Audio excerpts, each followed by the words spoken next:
Hello students, welcome to physics champs. This is doctor Richa Jain. So आज हम study करते हैं dimension formulas used in mechanics and properties of matter. यहाँ पर कुछ रूल्स होते हैं, जैसे लेंथ मास टाइम और टेम्परेचर अभी हम यहाँ पर ले रहे हैं। तो लेंथ के लिए हम कैपिटल एल लिखते हैं स्क्वायर ब्रैकेट के अंदर, मास के लिए कैपिटल एम, टाइम के लिए कैपिटल टी, टेम्परेचर के लिए के। आगे करंट वगैरह के लिए भी होंगे, वो हम जब इलेक्ट्रोस्टैटिक वगैरह इलेक्ट्रिसिटी से रिलेटेड करेंगे then we will see these. तो यहाँ पर हम सिंपली मैकेनिक्स के लिए से स्टार्ट करते हैं। बिल्कुल सिंपल होता है ये, पर बहुत इंपॉर्टेंट टॉपिक होता है एग्ज़ाम के पॉइंट ऑफ व्यू से भी और वैसे भी। एरिया, तो एरिया होता है लेंथ मल्टीप्लाई विद ब्रेड्थ। तो अगर हम यहाँ पे डायमेंशन लिख रहे हैं तो I am writing D only, D for area. तो लेंथ की डायमेंशन एल और ब्रेड्थ की डायमेंशन भी एल हो जाएगी। तो what is the dimension of area? L square.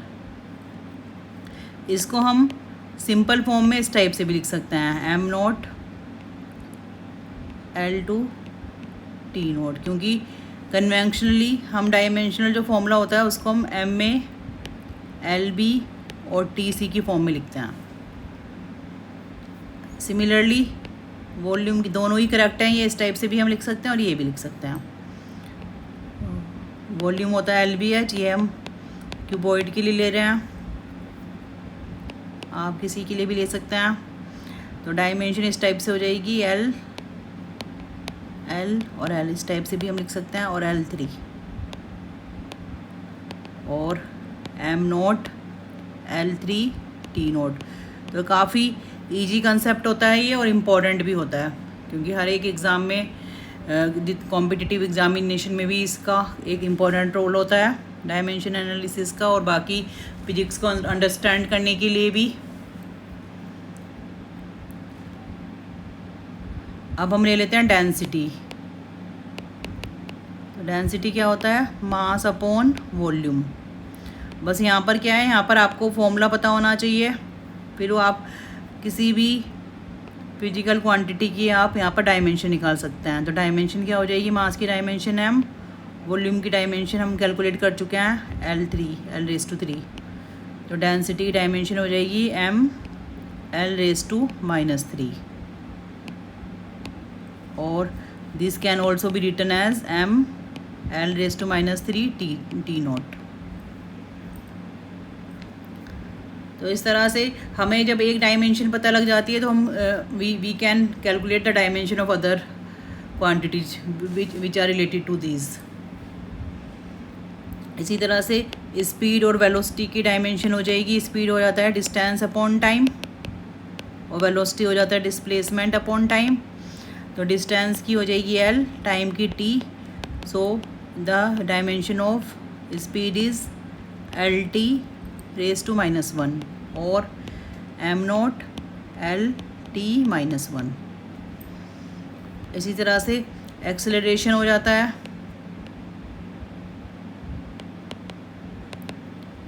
Change in velocity upon time.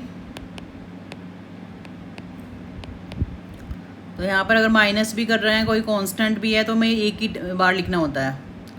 तो वेलोसिटी और स्पीड का हम कैलकुलेट कर चुके हैं एल टी माइनस वन। इसको हम जब टी से डिवाइड करेंगे तो that would be L T minus two, L T raise to minus two. So this is the dimension of acceleration. तो इसी तरह से अब हम फोर्स का निकाल सकते हैं according to Newton second law, force equals to mass into acceleration. तो dimension of force would be M L T minus two. अब जितना हमारे पास फॉर्मूले आते रहते हैं उनसे रिलेटेड फॉर्मूला का फिर हम we keep on calculating other things. अब जैसे फोर्स है, यहाँ से हम वर्क डन निकाल सकते हैं। वर्क डन हो जाएगा force into displacement. So dimension of work done equals to M L T raise to minus two multiply with L. So finally it would be M L square T raise to minus two. इसी तरह से हम energy का दे सकते हैं। Kinetic energy होती है half mv²। तो यहाँ पर कोई भी कांस्टेंट होता है तो इसको हम इग्नोर कर देते हैं डायमेंशन लिखते हुए। तो मास की डायमेंशन m, वेलोसिटी की LT⁻⁻1 और इसका हमें स्क्वायर करना है। सो ml² T⁻²। So this is the dimension of kinetic energy. तो सेम ही होता है वर्क एनर्जी थ्योरम के अकॉर्डिंग। वर्क और एनर्जी इंटरचेंजेबल होती हैं, वो हम पढ़ेंगे आगे मैकेनिक्स में। इसी तरह से आप पोटेंशियल एनर्जी का भी निकालेंगे तो you will find the same. Mass की डायमेंशन m, ये क्या है यहाँ पर एक्सेलरेशन, ग्रेविटी से रिलेटेड जो एक्सेलरेशन होता है LT-2 और हाइट मतलब l। तो ml² T⁻²। तो एनर्जी और वर्क डन इनकी यूनिट क्या रहती है, सेम रहती है। इसको हम जूल, यहाँ से हम यूनिट भी फाइंड कर सकते हैं, वो हम डिस्कस करेंगे अभी आगे। तो ये तीनों ही क्या होते हैं, जूल से रिलेटेड होते हैं। इन तीनों की यूनिटी जूल होती है। तो इस तरह से मोमेंटम हम कैलकुलेट कर सकते हैं। तो momentum equals to mass into velocity.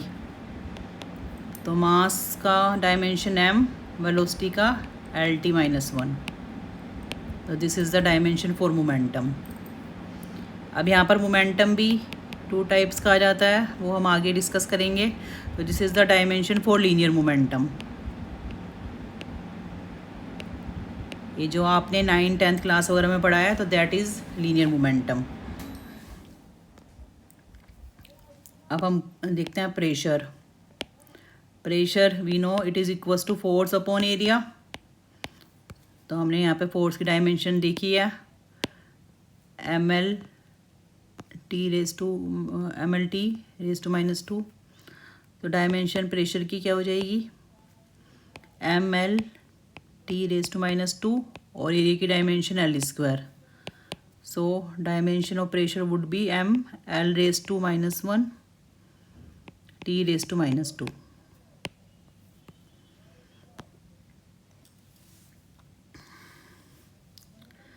इसी तरह से यहाँ पे एक वर्ड आ जाता है थ्रस्ट। तो ये भी फोर्स की डायमेंशन ही होती है। यहाँ पर टेंशन आ जाता है, तो टेंशन में भी हमें सेम ही लेना है, तो ये ध्यान रखना है। पावर, पावर क्या हो जाता है, अभी पी से हमें लिखना है power. Just minute. So power equals to force, work upon time. आपने देख पढ़ा भी होगा हॉर्स पावर, या फिर इलेक्ट्रिसिटी वाले चैप्टर में हम पावर पढ़ते हैं। तो mL² T⁻² divided with T, mL² T⁻3। और वैसे पावर की यूनिट क्या होती है, वॉट। तो डायमेंशन ऑफ पावर हो गई। तो it is very easy concept. बस हमें यहाँ पर क्या पता होना चाहिए, फॉर्मूला पता होना चाहिए। अगर हमें फॉर्मूला पता है तो we can find the dimension of any quantity. Force constant, force constant के लिए क्या होता है, F=KL। ये भी you will study about this. तो फोर्स क्या कांस्टेंट K से रिप्रेजेंट करते हैं हम, K=F/L। तो फोर्स का dimension m, mass into acceleration, length का L। तो what is the dimension for force constant, mT⁻²। और इसको हम इस टाइप से भी लिख सकते हैं m1 या ओनली m L⁻0 T⁻²। तो ये दोनों ही तरीके होते हैं यहाँ पर लिखने के। और अब पावर का देख चुके हैं हम, एनर्जी हो चुका है। तो अब हम आ जाते हैं मोमेंट ऑफ फोर्स पर। ये भी आप अच्छे से हम इसको आगे समझेंगे। यहाँ पर काफ़ी सारी रिलेशन आएंगे जो आपको अभी याद रखने हैं, पर इन सब का एक्चुअली मीनिंग आपका चैप्टर टू चैप्टर आता रहेगा अभी। तो मोमेंट ऑफ फोर्स होता है force into perpendicular distance. So force की dimension L T raise to -2 और डिस्टेंस की L. So the dimension of this is ml² t raise to -2। अभी किसके सिमिलर है? This is similar to the dimension of the kinetic energy, potential energy and work done. तो इसको हम joule भी लिख सकते हैं। मतलब ये डिपेंड करता है कि किस टाइप के हम क्वेश्चन कर रहे हैं यहाँ पर।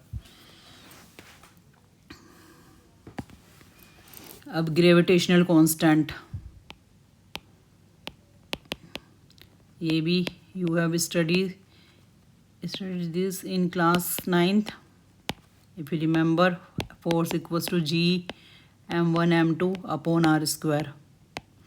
तो अगर हमें G का डायमेंशन देखना है तो we can write F(r²) upon m1 multiply with m2। इसी तरह से हमें जो यहाँ पर थोड़ी कॉम्प्लिकेटेड क्वांटिटी होती है, इसी टाइप से हम उनका डायमेंशन फाइंड कर सकते हैं।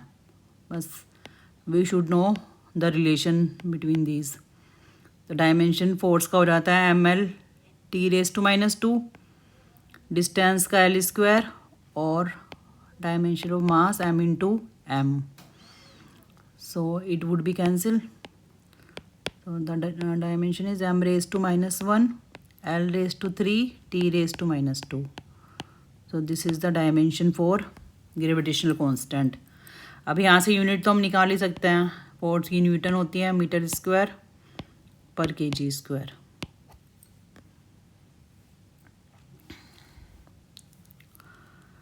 इसी तरह से यहाँ पर अब यूनिट्स आती जा रही हैं। अभी हम प्रॉपर्टी ऑफ मैटर से रिलेटेड कर रहे हैं। इससे पहले स्ट्रेस क्या हो जाता है? Force upon area. It is like the pressure, तो वो हम कैलकुलेट कर ही चुके हैं। फोर्स का होता है ml t raise to -2, area का l²। So dimension of stress would be l raise to -1, t raise to -2। और यूनिट अगर हमें देखना है तो न्यूटन पर मीटर²। ये इलास्टिसिटी वाले चैप्टर से रिलेटेड होता है। स्ट्रेन का मतलब होता है कि जैसे फॉर एग्ज़ाम्पल यहाँ पर कोई भी हमने लेंथ लिया है स्प्रिंग वगैरह का, तो फॉर एग्ज़ाम्पल 10 सेंटीमीटर स्प्रिंग की लेंथ है यहाँ पर। अगर हम उसको स्ट्रेच करते हैं और ये स्ट्रेच करने पर ये 11 हो जाती है, तो कितना एक्सटेंशन हुआ?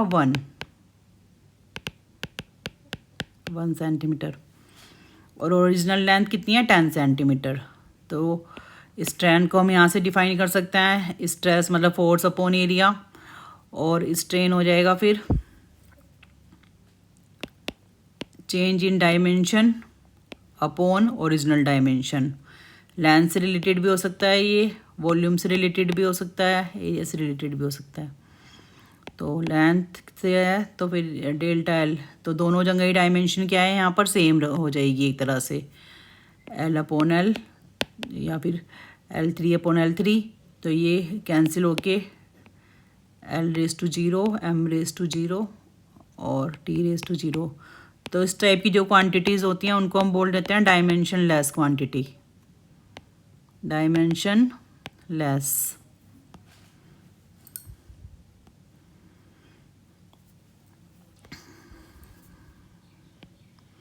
Next is the coefficient of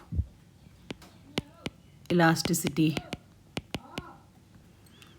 तो ये हो जाता है स्ट्रेस अपॉन स्ट्रेन। तो स्ट्रेस का हो जाएगा m l raise to -1, t raise to -2 और स्ट्रेन डायमेंशन लेस, मतलब इसको हम 1 लिख सकते हैं। सो इलास्टिसिटी की जो यूनिट है या फिर एक तरह से डायमेंशन है वो स्ट्रेस के बराबर ही होती है, न्यूटन पर मीटर²। इसी तरह से नेक्स्ट क्वांटिटी आ जाती है सरफेस टेंशन। सरफेस टेंशन हो जाता है force upon length. So ml t raised to minus 2 upon L. So m L raised to L naught t raised to minus 2. So this is the dimension for surface tension.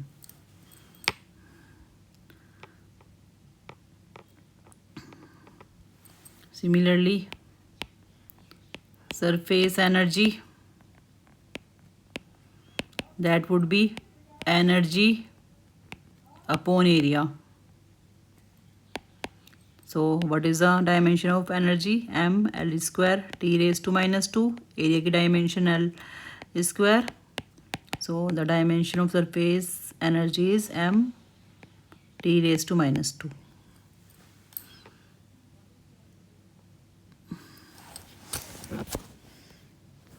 अब एक term आ जाती है यहाँ पर, velocity gradient. तो that is velocity divided with distance. ये ध्यान रखना है आपको. तो what is the dimension of velocity? L T raise to minus 1. Distance की एल हो जाएगी.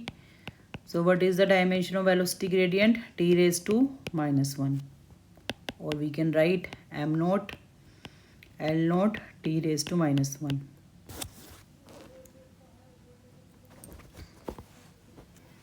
और नेक्स्ट हो जाता है यहाँ पर कोफिशिएंट ऑफ विस्कोसिटी.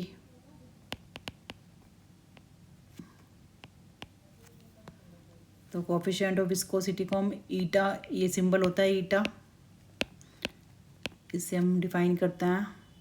तो यहाँ पर एक फॉर्मूला पढ़ेंगे सॉरी, आप एक फॉर्मूला पढ़ेंगे F equals to eta A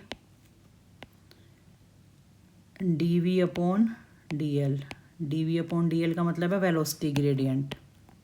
velocity upon distance हुआ ना ये, और area.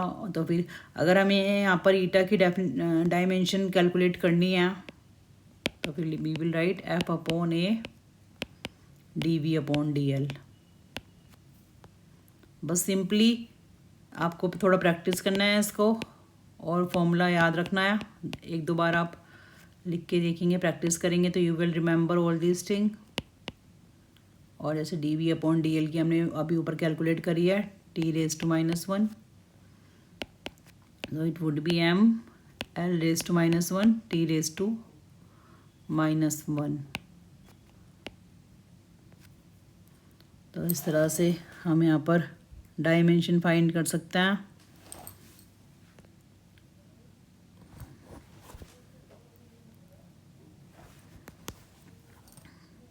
So thank you very much.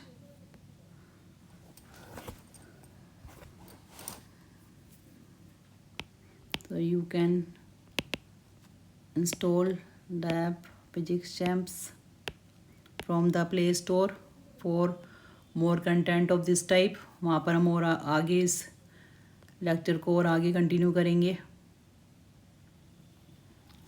Thank you and please like,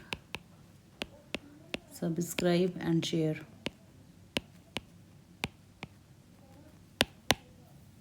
Thank you very much.